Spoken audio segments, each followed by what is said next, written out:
Realmente es un placer poder volvernos a encontrar en esta noche y continuar con el estudio del libro de Números. Los voy a invitar a abrir sus Biblias en Números capítulo 29 mientras oramos. Señor Jesús, te doy gracias por tu amor, por tu buena mano en nuestras vidas. Gracias porque hasta este momento, Señor, tú has mostrado tu fidelidad, Señor. Aunque nosotros hemos sido infieles, Señor, tu deseo es que nosotros andemos delante de ti, Señor Jesús, y que tengamos una relación continua contigo, Señor. Que tengamos una intimidad contigo de forma diaria, Señor. Así como tú dejaste en tu palabra establecido, Señor, todas esas ordenanzas, Señor, de cómo nos debíamos acercar a ti, Señor. A través de Jesús, Señor, tú has cambiado todo, Señor, para que nuestro sumo sacerdote eterno interceda por nosotros y nos lleve a ese lugar perfecto, ese lugar santo en tu presencia, Señor. Te pedimos, Señor, que en esta noche tú hables a nuestro corazón, Señor. Que tú sigas transformando nuestra vida, que cada momento, Señor, seamos cada día como tú, Señor. Y conozcamos tu voluntad que es buena, es agradable y es perfecta. En el nombre de Jesús, amén. Bien, en esta noche vamos a seguir estudiando Números 29. Y los quiero invitar a que abran su Biblia antes de empezar en Romanos, capítulo 12, versículo 1. Y dice así: Así que, hermanos, os ruego que por las misericordias de Dios, que presentéis vuestros cuerpos en sacrificio vivo, santo, agradable a Dios, que es vuestro culto racional. No os conforméis a este siglo, sino transformaos por medio de la renovación de vuestro entendimiento, para que comprobéis cuál sea la buena voluntad de Dios, agradable y perfecta. Si bien es cierto, hemos estado estudiando todas las fiestas que se celebraban y cómo el Señor quería que nosotros tengamos una actitud festiva para acercarnos a Él, una actitud con gozo. También había una festividad que requería que nosotros tuviéramos una actitud distinta, el día de expiación o Yom Kippur. Y lo curioso de estos estudios, amados hermanos, es que coincide justo con las celebraciones que hace unas semanas se han dado en Israel. Y el Señor no hace nada por casualidad, sino porque quiere que comprendamos más de cerca el mensaje de su palabra. Y en Números 29 dice así, versículo 1. En el 7º mes, el 1 del mes, tendréis santa convocación. Ninguna obra de siervos haréis, os será día de sonar las trompetas. Y ofreceréis holocaustos en olor grato a Jehová. Un becerro de la vacada, un carnero, 7 corderos de un año sin defecto. Ofrenda de ellos, la de flor de harina amasada con aceite, 3 décimas de efa con cada becerro, 2 décimas con cada carnero, y con cada uno de los 7 corderos 1 décima. Y un macho cabrío por expiación, para reconciliaros. Además del holocausto del mes y su ofrenda, y el holocausto continuo y su ofrenda y sus libaciones, conforme a la ley, como ofrenda encendida a Jehová en olor grato. En el 10 de este mes 7º, tendréis santa convocación y afligiréis vuestras almas, ninguna obra haréis. Y ofreceréis en holocausto a Jehová en olor grato un becerro de la vacada, un carnero y 7 corderos de un año serán sin defecto. Y sus ofrendas, flor de harina amasada con aceite, 3 décimas de efa con cada becerro, 2 décimas con cada carnero, y con cada uno de los 7 corderos 1 décima, y un macho cabrío por expiación. Además de la ofrenda de las expiaciones por el pecado y del holocausto continuo, y de sus ofrendas y de sus libaciones. También a los 15 días del mes 7º tendréis santa convocación. Ninguna obra de siervos haréis, y celebraréis fiesta solemne a Jehová por 7 días. Versículo 13. Y ofreceréis el holocausto en ofrenda encendida a Jehová en olor grato, 13 becerros de la vacada, 2 carneros y 14 corderos de un año han de ser sin defecto. Y las ofrendas de ellos, de flor de harina amasada con aceite, 3 décimas de efa con cada uno de los 13 becerros, 2 décimas con cada uno de los 2 carneros, y con cada uno de los 14 corderos 1 décima, y un macho cabrío por expiación, además del holocausto continuo, su ofrenda y su libación. El segundo día, 12 becerros de la vacada, 2 carneros, 14 corderos de un año sin defecto. Y sus ofrendas y sus libaciones con los becerros y con sus carneros, y con los corderos según el número de ellos, conforme a la ley. Y un macho cabrío por expiación, además del holocausto continuo y su ofrenda y su libación. El día tercero 11 becerros, 2 carneros, 14 corderos de un año sin defecto. Y sus ofrendas y sus libaciones con los becerros, con los carneros y con los corderos, según el número de ellos conforme a la ley. Y un macho cabrío por expiación, además del holocausto continuo y su ofrenda y su libación. El cuarto día, 10 becerros, 2 carneros, 14 corderos de un año sin defecto. Sus ofrendas y sus libaciones con los becerros, con los carneros y con los corderos, según el número de ellos, conforme a la ley. 22. Y un macho cabrío por expiación, además del holocausto continuo y su ofrenda y su libación. El cuarto día, 10 becerros, 2 carneros, 14 corderos de un año sin defecto. Sus ofrendas y sus libaciones con los becerros, con los carneros y con los corderos, según el número de ellos, conforme a la ley. Y un macho cabrío por expiación, además del holocausto continuo, su ofrenda y su libación. El quinto día, 9 becerros, 2 carneros, 14 corderos de un año sin defecto. Y sus ofrendas y sus libaciones con los becerros, con los carneros y con los corderos, según el número de ellos, conforme a la ley. Y un macho cabrío por expiación, además del holocausto continuo, su ofrenda y su libación. 9. El sexto día, 8 becerros, 2 carneros, 14 corderos de un año sin defecto, y sus ofrendas y sus libaciones con los becerros, con los carneros y con los corderos, según el número de ellos, conforme a la ley. Y un macho cabrío por expiación, además del holocausto continuo, su ofrenda y su libación. El séptimo día, 7 becerros, 2 carneros, 14 corderos de un año sin defecto, y sus ofrendas y sus libaciones con los becerros, con los carneros y con los corderos, según el número de ellos, conforme a la ley. Y un macho cabrío por expiación, además del holocausto continuo, con su ofrenda y sus libaciones. El octavo día tendréis solemnidad, ninguna obra de siervo haréis, y ofreceréis en holocaustos, en ofrendas encendidas de olor grato a Jehová, un becerro, un carnero, 7 corderos de un año sin defecto. Sus ofrendas y sus libaciones con el becerro, con el carnero y con los corderos, según el número de ellos, conforme a la ley. Y un macho cabrío por expiación, además del holocausto continuo con su ofrenda y su libación. Estas cosas ofreceréis a Jehová con vuestras fiestas solemnes, además de vuestros votos y de vuestras ofrendas voluntarias para vuestros holocaustos y para vuestras ofrendas, y para vuestras libaciones y para vuestras ofrendas de paz. Y Moisés dijo a los hijos de Israel conforme a todo lo que Jehová le había mandado. Vemos hasta acá que estas ofrendas están relacionadas con las fiestas estacionales que están también en Levíticos 23. En el capítulo 29, de los versículos 1 al 6, se refiere a las ofrendas en la fiesta de las trompetas. Esta es una celebración festiva con alegría. Desde los versículos 7 al 11 hablamos ofrendas en el día de la expiación. Y este tipo de celebración era distinta, ya que no era una fiesta feliz, era un día para considerar cuidadosamente la carga del pecado y desecharlo a nivel nacional, mediante el sacrificio designado para este día. Desde los versículos 12 al 39 estamos hablando de una de las celebraciones más importantes, la fiesta del Sukkot o la fiesta de los tabernáculos. Y ahí piden específicamente 13 becerros de la vacada, 2 carneros y 14 carneros. Esta era la ofrenda requerida en el primer día de los tabernáculos. Sin embargo, en el segundo día se requerían 12 becerros de la vacada, 2 carneros, 14 corderos y así sucesivamente durante toda la fiesta. Dios requería tantos animales y un sacrificio tan caro porque la fiesta de los tabernáculos era un feliz recuerdo de la fidelidad de Dios a Israel durante el Éxodo. El sacrificio de tantos animales era una demostración de la riqueza de la provisión de Dios para ellos a través de los años en el desierto. Y algo que les quiero explicar, porque yo sé que hemos ya estudiado estos capítulos anteriormente en el Éxodo. También Dios especifica a Moisés el orden de las festividades, también en Levítico, como ya expliqué. También hay una explicación de paso por paso de cada una de estas festividades y cómo debían celebrarse. Y esto se debe, hermanos, a que cada vez o cada cierta cantidad de años hay una nueva generación. Y una nueva generación tiene que aprender a hacer las cosas siguiendo el orden de Dios de forma solemne, porque para Dios cada festividad era muy importante y cada celebración tenía que seguir un paso a paso. Y este detalle tenía que ser transmitido de generación en generación. Por eso que una y otra vez se retoman estas enseñanzas.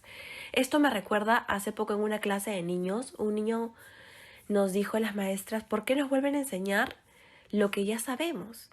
Y por un lado consideramos que sí, los niños que crecen delante de Dios aprenden cómo vivir delante de Dios y son capaces de recitar versículos enteros. Entonces era necesario que ellos repitieran estos aprendizajes, estas enseñanzas para que recuerden cómo guardar los días santos de Dios y las fiestas solemnes para que Dios se agrade de ellos. Entonces ahora vamos a empezar estudiando la razón de cada una de estas fiestas, retomando un poco y también relacionándolo con la presencia de Cristo a través de todos estos sacrificios. Dice en Levítico 23, del 23 al 25, acerca de la fiesta de las trompetas, y hoy en día en Israel llamadas el Rosh Hashanah. Y habló Jehová a Moisés diciendo, habla a los hijos de Israel y diles, en el mes séptimo, al primero del mes tendréis día de reposo, una conmemoración al son de trompetas y una santa convocación. Ningún trabajo de siervo haréis y ofreceréis ofrenda encendida a Jehová. Y es muy importante empezar las celebraciones con un día de reposo. Nosotros ya tenemos a un reposo. Nuestro día de reposo es el Señor Jesús. Y es maravilloso poder comprender. Yo he estado meditando muchísimo en el Salmo 46 y la palabra dice, estad quietos y conoced que yo soy Dios. Y el Señor mandaba antes que el pueblo repose para celebrar. Para acercarse al Señor era necesario tener este estado de reposo, descanso en Él. Igualmente, en Mateo 11, 25 al 30, el Señor también nos invita a conocerlo de cerca. ¿Y qué nos dice? En Mateo 11, del 25 al 30, dice, venid a mí, todos los que estéis trabajados y cargados, y yo los haré descansar. Llevad mi yugo sobre vosotros y aprended de mí. El Señor quiere que aprendemos de Él. ¿Qué cosa? Que Él es manso y humilde de corazón, y hallaréis descanso para vuestras almas. Porque mi yugo es fácil y ligera mi carga. Entonces, es necesario que nosotros aprendamos de Él su reposo. En este caso, era para hacer una celebración. Dice, ¿por qué? Porque la celebración de la fiesta de las trompetas, y vamos a verlo más tarde, también tiene un significado profético acerca de Cristo mismo. Es una santa convocación, es el primer día del mes de Tishri, del calendario ceremonial judío, y presenta el inicio de una santa convocación. Sonaban las trompetas para convocar al pueblo. Inmediatamente después, al igual que en Números 29, también viene el día de la expiación. Y en Levítico 23, 26 al 32, explica. También habló Jehová a Moisés diciendo, a los 10 días de este mes séptimo será el día de expiación. Tendréis santa convocación y afligiréis vuestras almas y ofreceréis ofrenda encendida a Jehová. Ningún trabajo haréis en este día porque es día de expiación, para reconciliaros delante de Jehová vuestro Dios. Porque toda persona que no se afligiere en este mismo día será cortada de su pueblo. Y cualquiera persona que hiciere trabajo alguno en este día, yo destruiré a tal persona de entre su pueblo. Ningún trabajo haréis, estatuto perpetuo es por vuestras generaciones en donde quiera que habitéis. Día de reposo será a vosotros. Y afligiréis vuestras almas comenzando a los 9 días del mes en la tarde, de tarde a tarde guardaréis vuestro reposo. Nuevamente, el Señor quiere que tengamos un tiempo de meditación en Él, en donde podamos afligir nuestras almas, recordar que cometimos pecados y que somos pecadores y que continuamente, de forma intencional o no intencional, podemos quebrantar la ley de Dios. En este caso, esta celebración era los 10 días del mismo mes de Tishri y era un mes santo porque era el día de la expiación. El pueblo se reunía de nuevo en una santa convocación, como ya dije, pero este no era un banquete de celebración, sino uno para afligir nuestras almas. Era un reconocimiento humilde del pecado de uno y de la necesidad de expiación. Y dice, y afligiréis vuestras almas. Los procedimientos sacerdotales específicos para el día de expiación fueron descritos también en el Levítico 19. Y este pasaje registra el mandato para que el pueblo de Israel aparte un día como un día solemne para Dios.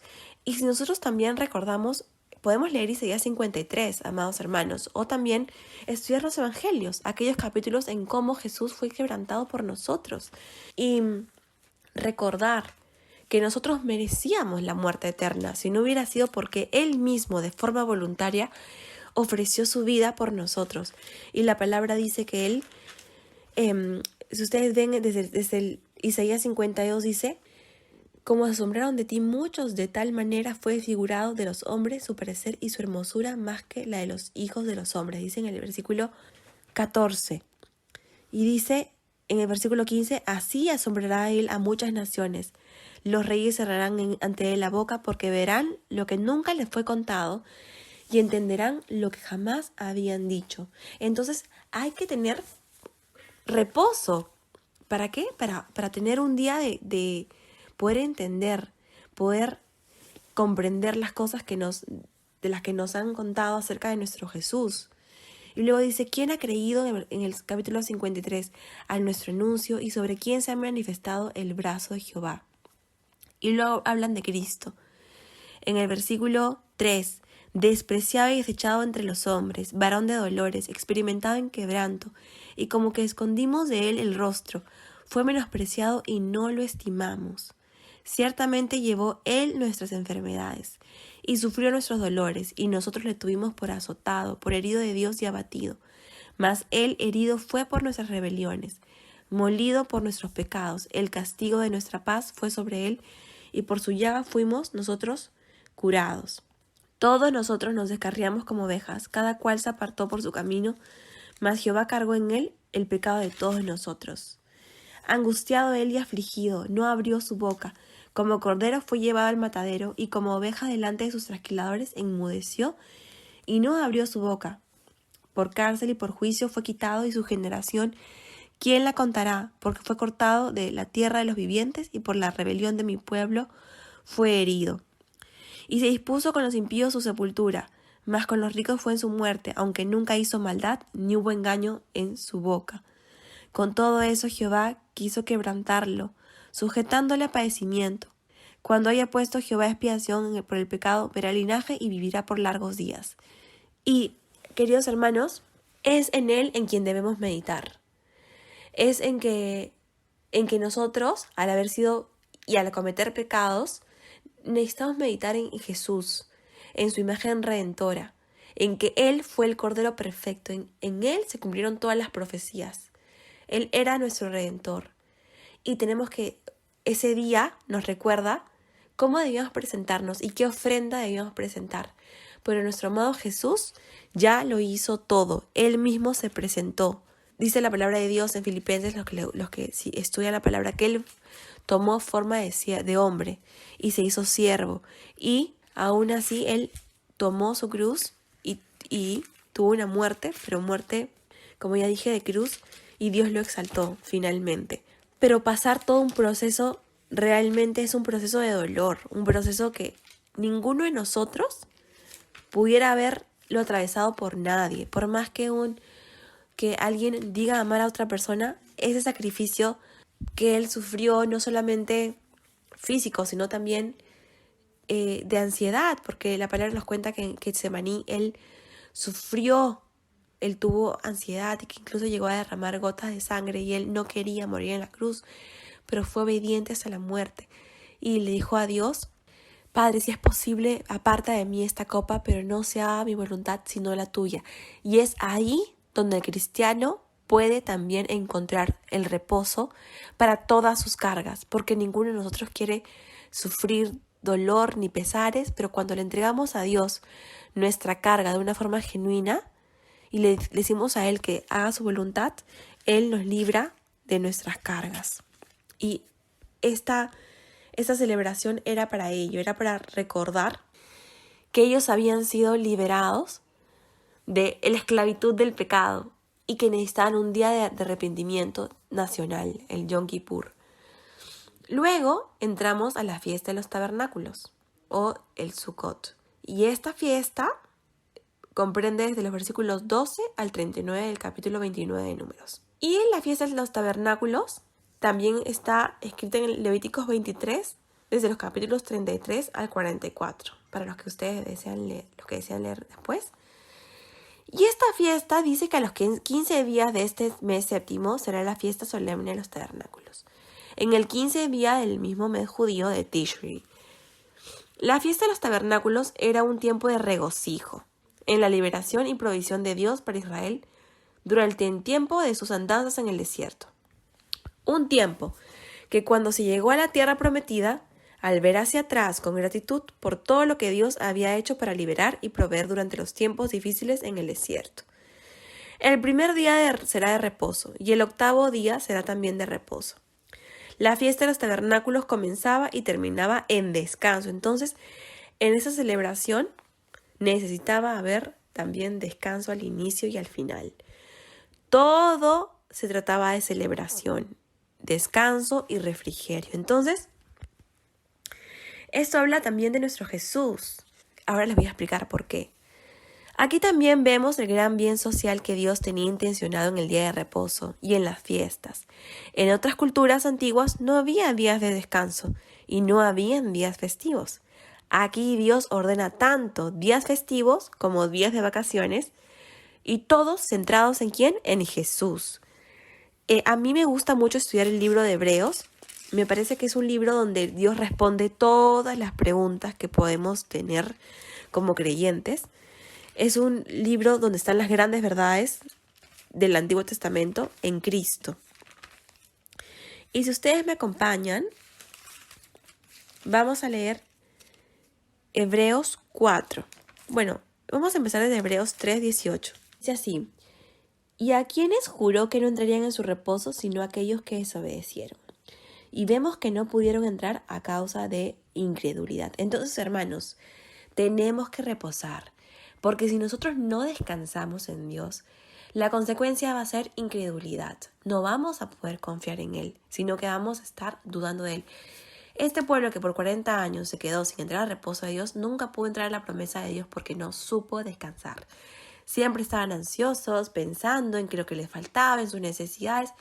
No eran capaces de disfrutar ninguna de las fiestas solemnes que Dios había mandado. Entonces, el reposo es sumamente importante para los creyentes, amados hermanos.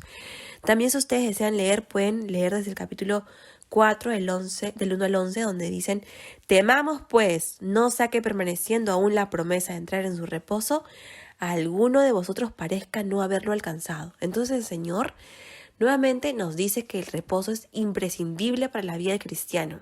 Y dice: porque también a nosotros se nos ha anunciado la buena nueva como a ellos, pero no les aprovechó el oír la palabra, por no ir acompañada de fe en los que le oyeron. Entonces, para tener fe, tenemos que descansar en el Señor. Si no tenemos descanso en el Señor, no vamos a poder tener fe. Más adelante, en el mismo capítulo 4, dice así: puesto en el versículo donde dice 8, porque si Josué les hubiera dado el reposo, no hablaría después de otro día. Por tanto, queda un reposo para el pueblo de Dios, porque el que ha entrado en su reposo también ha reposado de sus obras como Dios de las suyas. Acuérdense que Josué llegó a entrar a la tierra prometida junto al pueblo. Procuremos pues entrar en aquel reposo para que ninguno caiga en semejante ejemplo de desobediencia. Entonces el Señor nos pide que entremos en ese reposo nuevamente. ¿Y cómo entrar a ese reposo? Dice así, en el versículo 15, ¿por qué no tenemos un sumo sacerdote que no pueda compadecerse de nuestras debilidades, sino uno semejante que fue tentado en todo según nuestra semejanza, pero sin pecado? Acerquémonos pues confiadamente al trono de la gracia para alcanzar misericordia y hallar gracia para el oportuno socorro. Entonces, Jesucristo es nuestro camino para llegar al reposo, al oportuno socorro. Pero para entrar a ese reposo, Él nos ha dicho en versículos anteriores de Mateo 11:25, venid y descansar en mí. Y cómo Jesús nos mostró su descanso a pesar de que se iba a enfrentar a una muerte de cruz. Señor, haz tu voluntad. Pasa en mí esta copa, pero que no sea mi voluntad, sino la tuya. Ese es nuestro camino. ¿Cómo vamos a llegar a ese descanso que nos va a permitir disfrutar de esas fiestas, disfrutar de las promesas, disfrutar incluso de presentar nuestros cuerpos en olor fragante, en sacrificio vivo? Porque uno no puede disfrutar cuando tienes el corazón con doblez. uno no puede decir, Señor, te entrego mi vida en sacrificio vivo, pero no toques esto en mí. Porque eso no es tener descanso ni confianza en Dios, es engañarse a uno mismo y tener pendientes con Dios. Y Dios es un Dios que trabaja todo el día para que nosotros podamos aprender a descansar en Él. Por eso dice, estad quietos y conoced que yo soy Dios. Entonces, es necesario entregar nuestras cargas en Cristo, para así poder conocer de cerca la grandeza de nuestro Dios y poder disfrutar de lo que Él demanda de nosotros. Y es muy importante que nosotros comprendamos esta palabra porque viene algo muy importante para nosotros, que es la venida de Jesús. Y estas fiestas, a pesar de que fueron decretadas hace muchos miles de años antes de Cristo, tiene un significado profético cercano a la segunda venida de Cristo. ¿Por qué? Porque las primeras 4 fiestas que están unidas y son las que estuvieron en Números 28. Y estas últimas 3 están unidas, pero hay un tiempo de separación entre ambas fiestas. Es decir, entre las primeras 4 hay 4 meses y vienen las siguientes 3. Y lo mismo sucede con Jesús. ¿Por qué? Voy a hacer algo bien sencillo para que puedan entender. Las primeras 4 fiestas que estuvieron en Números 28 se refieren a la obra de Jesús en la primera venida en su ministerio terrenal. Es decir, la fiesta de la Pascua, cuando Él fue sacrificado y su sangre nos ha limpiado de todo pecado. La fiesta de los panes y levadura se relaciona con que Cristo fue enterrado, pero después Él fue recibido por Dios como un ser sin corrupción. Y Él completa la obra de santidad para nosotros también, porque Él no tiene ninguna contaminación. Podemos también entender que el pan habla el plan de Dios referido a la redención. La fiesta de las primicias, Él era el primogénito de toda la creación. La fiesta de Pentecostés, donde también Él sube pero nos envía el Consolador. Y este es el primer arreglo de las 4 primeras fiestas. Y ahora vienen las siguientes 3 fiestas, las del número 29, y son 4 meses.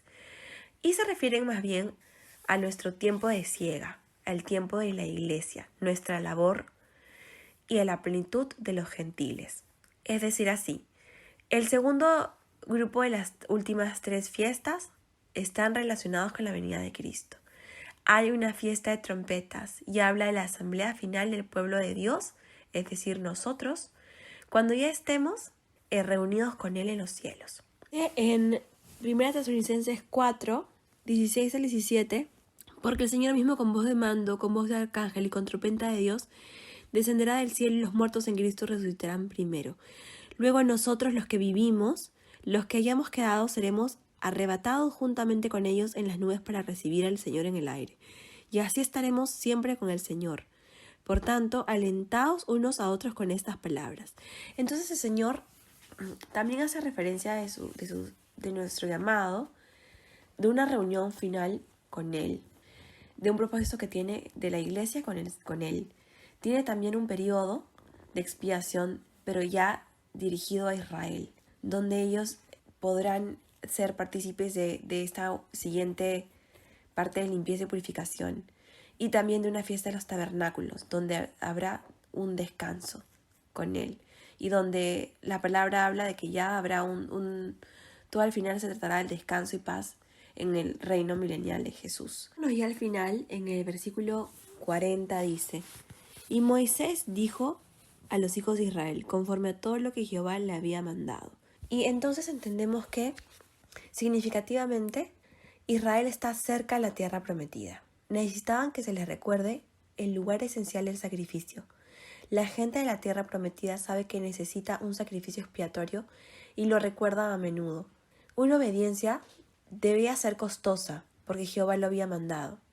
Y Dios quería que Israel obedeciera que Dios mandó en todo Números 28 y 29. Significa que cada año los sacerdotes sacrificaban 1086 corderos, 113 toros, 32 carneros, más de 1 tonelada de harina y unas 1000 botellas de aceite y vino en nombre de la nación. Recuerden que estas ofrendas tenían olor grato. El animal de sacrificio más destacado era el cordero. Esta era una referencia profética directamente acerca de Jesús, quien es el Cordero de Dios que quita el pecado del mundo. Jehová había mandado. Todo ese sacrificio no incluía los sacrificios hechos por individuos o familias. Los sacerdotes y familias estaban claramente ocupados con el trabajo del sacrificio y se cumplía a un costo considerable. En los días de Jesús no hay registro de 255.600 corderos pascuales sacrificados en una sola Pascua solo por individuos y familias. Significativamente, nada de eso era suficiente. Ninguno de estos cientos de miles de sacrificios a lo largo de los siglos podría quitar el pecado de una persona. Eso tuvo que esperar hasta que se ofreciera un sacrificio perfecto, el sacrificio de Jesús. Y en esta noche el Señor nos recuerda que toda esta gran cantidad de animales eran requeridos en la antigüedad, pero ahora ya no, ahora tenemos entrada a través de Jesús. Como dice la palabra, Él conoce nuestras debilidades, Él padeció igual que nosotros. Tenemos libre acceso al trono celestial, al trono de la gracia, para obtener un oportuno socorro. Pero lo precioso, hermanos amados, es que todas estas porciones, este sacrificio de toros o de carneros, de animales, de libaciones, de harina, tenían que ver con ciertas festividades y ciertas fechas. Pero hoy día nosotros ya no necesitamos presentar toda esta cantidad de ofrendas de animales, sino que Dios quiere que tengamos una relación con Él íntima, una relación continua, una relación que esté basada en la confianza, en el descanso, en el reposo.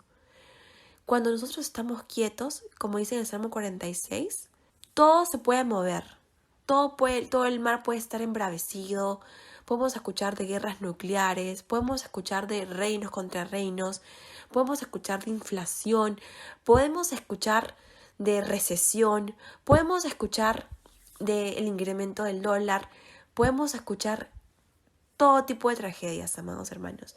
Pero el Señor nos dice una sola cosa: estad quietos y conoced que yo soy Dios. Pero dice conoced. Te está hablando directamente a ti, hermano, porque no podemos distraernos en lo que el Señor le da a nuestro hermano de al lado, ni a nuestro hermano del otro costado, porque esto incluso podría ser de un tropiezo para nosotros. Él quiere que conozcamos quién es Dios para nosotros, cómo Él se va a manifestar a nuestra vida de una forma directa. ¿Y por qué quiere que hagamos esto, amados hermanos? Porque quiere que abramos nuestra boca y contemos a las generaciones acerca de nuestro testimonio y nuestra obra personal, lo que viene haciendo Dios en nuestras vidas. Yo les cuento brevemente, ya cerrando, que yo le pedí al Señor una sola cosa: ayúdame a contar tus testimonios a la gente que sube a mi carro. Me tocó llevar a una persona cerca a donde vive hace unos días, y yo había puesto música y le comencé a contar cómo la música que ella escuchaba, que trataba acerca de Dios provee, Jehová Jireh, y le expliqué que cada uno de los cantantes creyentes cantaban con un propósito: agradecerle a Dios porque les había respondido en momentos de dolor, de dificultad. Un cantante había perdido un hijo, pero su reacción había sido adorar. Otro cantante había perdido su casa en un incendio, pero su reacción había sido adorar. Otro cantante tenía una demanda judicial porque le iban a quitar su casa y su respuesta había sido adorar. Todos habían recibido su respuesta adorando, y adorando en medio del quebranto. A veces tenemos que atravesar el mismo sacrificio de dolor, de tristeza, de quebranto, pero es ahí donde vamos a ver la poderosa mano de Dios revelándose en nuestras vidas. Gracias, Señor Jesús, por tu palabra, porque tú te quieres revelar a nosotros. Te pedimos, Señor, que nos des el descanso en nuestras almas y que podamos deleitarnos en tu presencia, aún a pesar de lo que estemos atravesando. Te lo pedimos en el poderoso nombre de Jesús. Amén.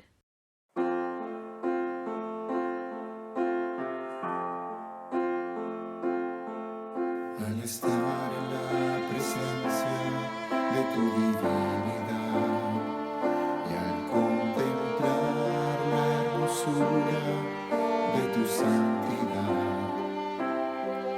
mi espíritu se alegra en tu mano. majestad. Te adoro a ti, te adoro a ti, cuando veo la grandeza de tu dulce amor y compruebo la pureza de tu corazón. Mi espíritu se alegra en tu majestad. Te adoro a ti, te adoro a ti, y al estar aquí delante de ti te adoraré.